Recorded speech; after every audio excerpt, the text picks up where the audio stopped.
ตกเตียงเมาจนบ่รู้สึกโตแบบว่าประตูเฮ็ดเองว่าเมาแล้วก็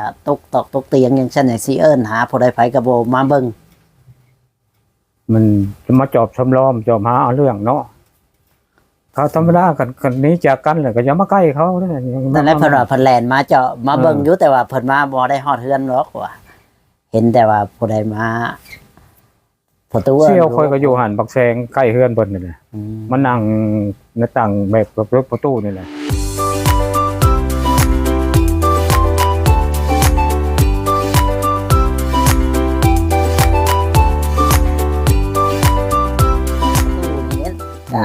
ใส่ลายใบสีประตูมันแม่นเนาะประตูสิเป็นคนแบบนั้นว่าสิว่ากินเหล้าจนตกเตียงเมาจนบ่รู้สึกโตแบบว่าประตูเฮ็ดเองว่าเมาแล้วก็ตกเตียงอย่างเช่นอย่างซีเอิ้นหาผู้ใดไผก็บ่มาเบิ่ง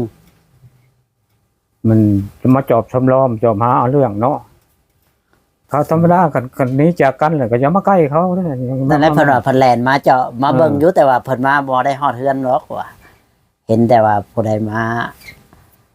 ประตูเสี่ยวคอยก็อยู่หันบักแซงใกล้เฮือนเพิ่นนี่แหละมันนั่งในต่างแบบประตูนี่แหละประตูเวลานั้นก็ว่าจังนะเวลายูทูบเบอร์บ่มาเลยเบิ่งเวลานั้นพากันนั่งกินเหล้าซุ่มแซวอย่างเช่นจังซี่ว่ะมันสิมียูทูบเบอร์ทุเบ้เนี่ยใส่บ่เวลาแบบว่าบ่มีคนเข้ามาแบบนี้นะประตูเวลาต่อยมาก็เห็นกับประตูในแต่ละเทื่อเห็นบ่คนนั่งกินเหล้า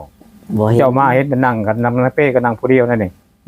เห็นผู้เดียวแบบเวลาตอนแรงๆนะเราว่าแบบนี้ตอนแรงเขาก็มองเขาเล่นง่ายเขาอันนี้คอยกับโบจักดอกอันนี้ก็เหตุผลคอยกับเห็นในคลิปดอกโอ้ยไปบุรอดดอกกันนะแต่นี้นะฮะเบาควันพอนั้นเบาควันพอนี้ที่ว่าผู้ใหญ่จะดีคนซอยลายแนวก็ยังประมาทหยาดพุ่นพนปล่อยกับไปน้ำมันสังคมพนว่าดอกไปรถพอยว่ะเจ้าสิได้ต้นหนึ่งดินคนว่าแบบนี้ปัวกับคำสิปัวเจ้าดอกว่ะมาไปเดี๋ยวมันเป็นคำว่าที่อีกสังก็ยังบ่มีสารดินกับของอันเจ้าผู้ใหญ่จะดีเมด้วงปัญหาเรายังบ่ทันให้ขับก็คุ้มดาเล่าอะไรก็ทั้งไห้ทั้งห้องแล้วก้มขาได้ให้เขาอีดูสงสาร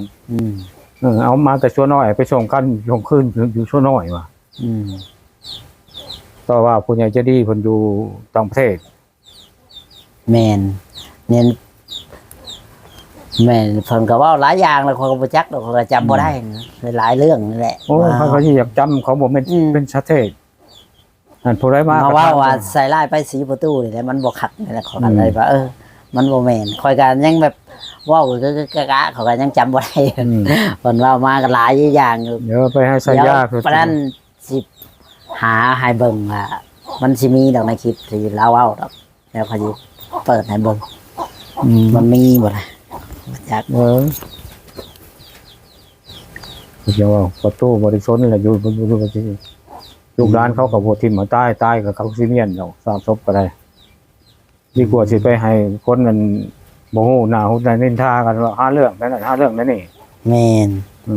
หาเรื่องใส่ประตูตลอดว่าคืนประตูนี่แหละแบบขายหน้าขายตาเนาะประตูเพราะนั้นแล้วเขาก็พยายามให้เว้ามันหมดในบ่งามในบ่จบในบ่งามมันคงอยู่คนละพายแหละจะสิมาหาเรื่องอย่างตัวเองเฮงมาเฮงครั้งแล้วบริมีไปจังแม่นจำนวนตัวเลขก็ขึ้นอยู่คอยมันอยู่กับบ้านนั่นนี่เป็นพี่ได้จำนวนตัวเลขวันอุดมวิไลเนี่ยเพื่อนก็บอกว่าสิไปใส่ของเพิ่นใส่ของตัวเองลูกหลานเขาก็หายอะไรมันงามเห็นเอาเองเด้อพอเฒ่าเด้อลุงเด้อก่อนสิว่านะแม่น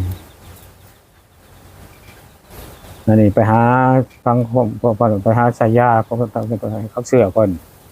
แมนเขาก็บ่เชื่อเลยปู่เขาบ่เชื่อเขาโหวัดคนดีอยู่เดี๋ยวคอยหาเบิ่งก่อนประตูจะอยู่สิได้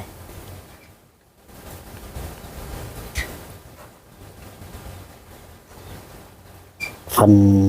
เว้าหลายเรื่องหลายใส่ลายไปสีประตูแนวมันบ่ถือค่ะเว้าไปแนวมันบ่แม่นย่านนึงผู้ใหญ่จะดีผากมาให้บ่เครื่องกองก็เลยแต่ว่าตัดอยู่แม่นค พิ่นดูสงสารเพิ่นก็ฝากมาให้ครับบ่ดูสงสารเพิ่นบ่ฝากมาเฮาก็บ่ได้ว่าใดๆเพิ่น แม่น เพิ่น เพิ่นมีต้นสงสารเฮาเนาะประตูเนาะเพิ่นก็อาจ เพิ่นก็อาจผ่านทางเหตุผลของคนนักกินเหล้ามันไปไสมันก็กินอยู่ให้แล้วเหล้าไปอยู่เกือบฮอดเดือนเหล้าบ่ตกท้องก็ยังอยู่ได้ของบ่เป็นของหิวเหล้ายาก็บ่ได้สูบ แม่น มีแต่อยากกินแนวแซ่บๆใส่ปากมีแต่ว่านั่นคนสุดท้ายมันก็บ่ได้บ่สมเหตุสมผลของมันตัวโยนลงไป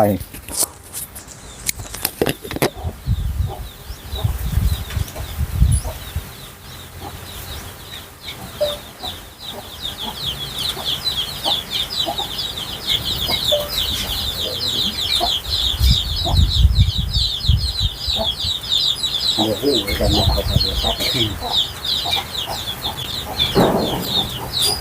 เขาก็บ่มีแต่เพิ่นเว้าแบบนั้น ก็สิให้ภาษีทุกอยู่ทุกแล้วเนาะเขาเบิ่งเขาก็เห็นแล้วแหละเพิ่นวิจารณ์เด้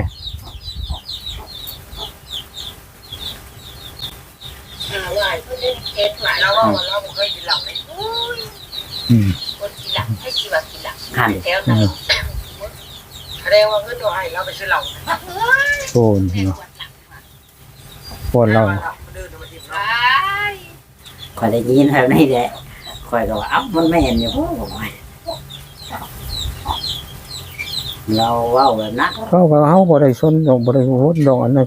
ทีแรกเฮาก็บ่อยากให้ประตูเสียหายเฮาก็พังเลยเด้เนาะ พังไปแล้วก็วิ เดี๋ยว เค สิ ราะ ว่า ห์ ประตูว่าข่อยเว้าเอาว่าสิว่า บ่ เขาเสียเขา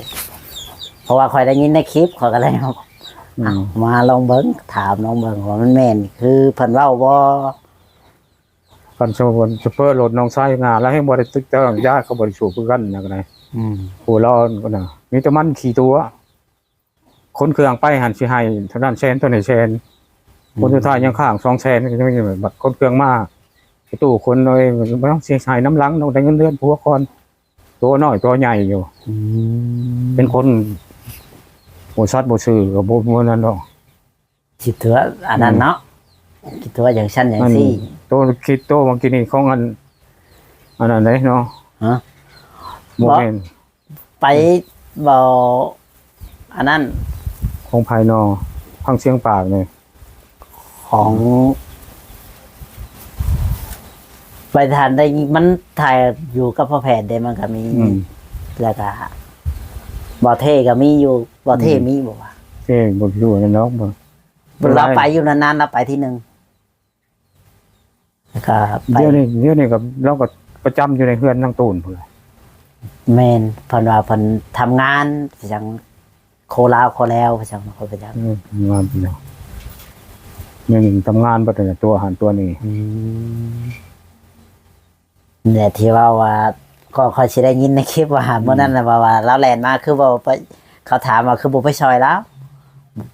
บ่ได้เข้าไปว่ะมีคนมาอันนั้นน่ะก็ยา ลูกเต้าแล้วก็ลูกหักข่อยเขาก็แซ่ๆอยู่นี่นี่บ่แม่นสิไปหาวิจารณ์เขาก็บ่ง้อดอกนะคือศาสนาพุทธนอนที่ลื่น มันบ่แม่นค่ะเว้าเนาะประตูเนาะ หาเรื่อง แม่นมันก็มีคนทำมันบ่มีไผดอก อ้าว สิบ่มีเล็กๆน้อยๆเนาะบางเทื่อมันก็มีมันก็ ความพลาดความผิดมันก็มีอยู่แต่ว่าบ่ถึงขั้นสิฆ่าตัวเองดอกกินเหล้าเมาแล้วไปโดดลงเตียง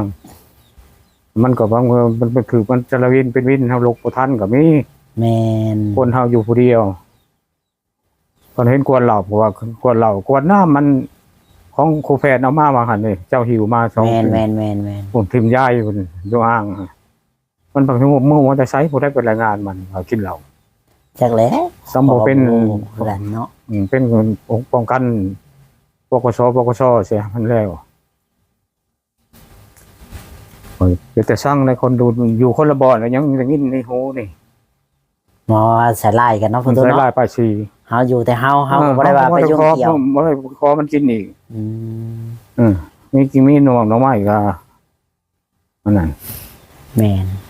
เว้าแบบนี้พอตู้รู้สึกแนวใดเลยรู้สึกในจิตในใจ อยากเครียดเสียใจเลย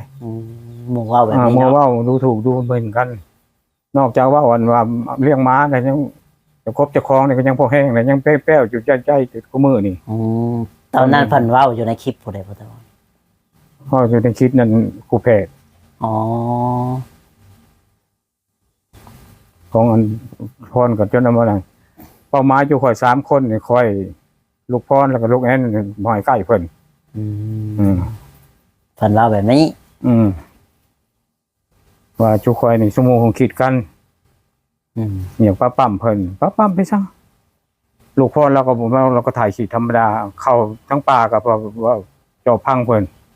ก่อนสิมื้อสิมาเราซื้อของกินเขาก็ปิ้งไก่หอมสมพักไปต้อนพอตู้ ชื่อว่าให้พอตู้เนาะ ซื้อมาให้พอตู้กับปั้นกับคนกินแล้วมื้อสิย่ายนี้เด้อพอด่าว่านั่นนี่ทางมีบ่มีมึงบ่มาผู้ป่าผู้ดงมาจอบพังไปสั่งอันนี้ครับตัวจริงเลยเด้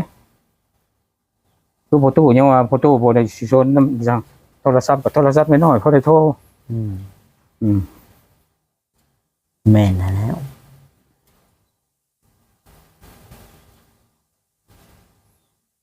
แต่ยินก็เครียดเนาะประตูเนาะบ่แบบเอาสบายใจแล้วสบายใจมาแบบสอดสนวุ่นวายแบบนี้เฮาก็ คันตัวดีนะสิไปอยู่ไปซังใกล้ๆกันแบบนี้นี่ใกล้ๆหรือเป็นใดๆวะอันนี้ยังเขามาหาปันป่วนอยู่ได้มันเอาเข้ามาบ่ได้แถวเลยไปเสตลาดพุ่นตลาดเขาก็ฮู้ตู้ได้ดีหลายคนฮู้จักยังใช้อยู่ฮู้จักว่านิสัยเจ้าของเป็นแบบใดเนาะของมาอยู่นี่มันเท่าไรปีเลยแต่ปี2000จน2025ปีเลยเขาก็ฮู้แล้วนิสัยนั่นแหละเอาค่ะได้พังก็บ่อยากให้พอตู้พังหลายดีซิวว่ามันมีความเครียดหลายมีความเครียดเฮาให้เฉพาะแล้วให้เบิ่งเล็กๆน้อยๆซื่อๆเพราะเป็นน้ำจิ้มซื่อๆให้บ่อยากให้คิดหลายนะพอตู้บ่ให้สบายใจยามันเพิ่นเว้าไปก็เว้าไปมันไปแล้วเนาะมันกลับคืนมาบ่ได้นะบ่แล้วผมว่ามันก็สิเว้าไปฮอดไปได้มันก็พญาติมันคือโฮมมันคือกันนั่นแหละตัวน้อยตัวใหญ่มาใส่ร้ายคนแบบพิการอยู่แล้วมึงยังมาใส่ร้ายอีกแห้งซ้ำเติมเฮาก็เติมก็ยากก็บ่ได้คิดดอกก็นะนี่คือว่าของอันเขาเว้าผมมันว่ามันบ่จักความ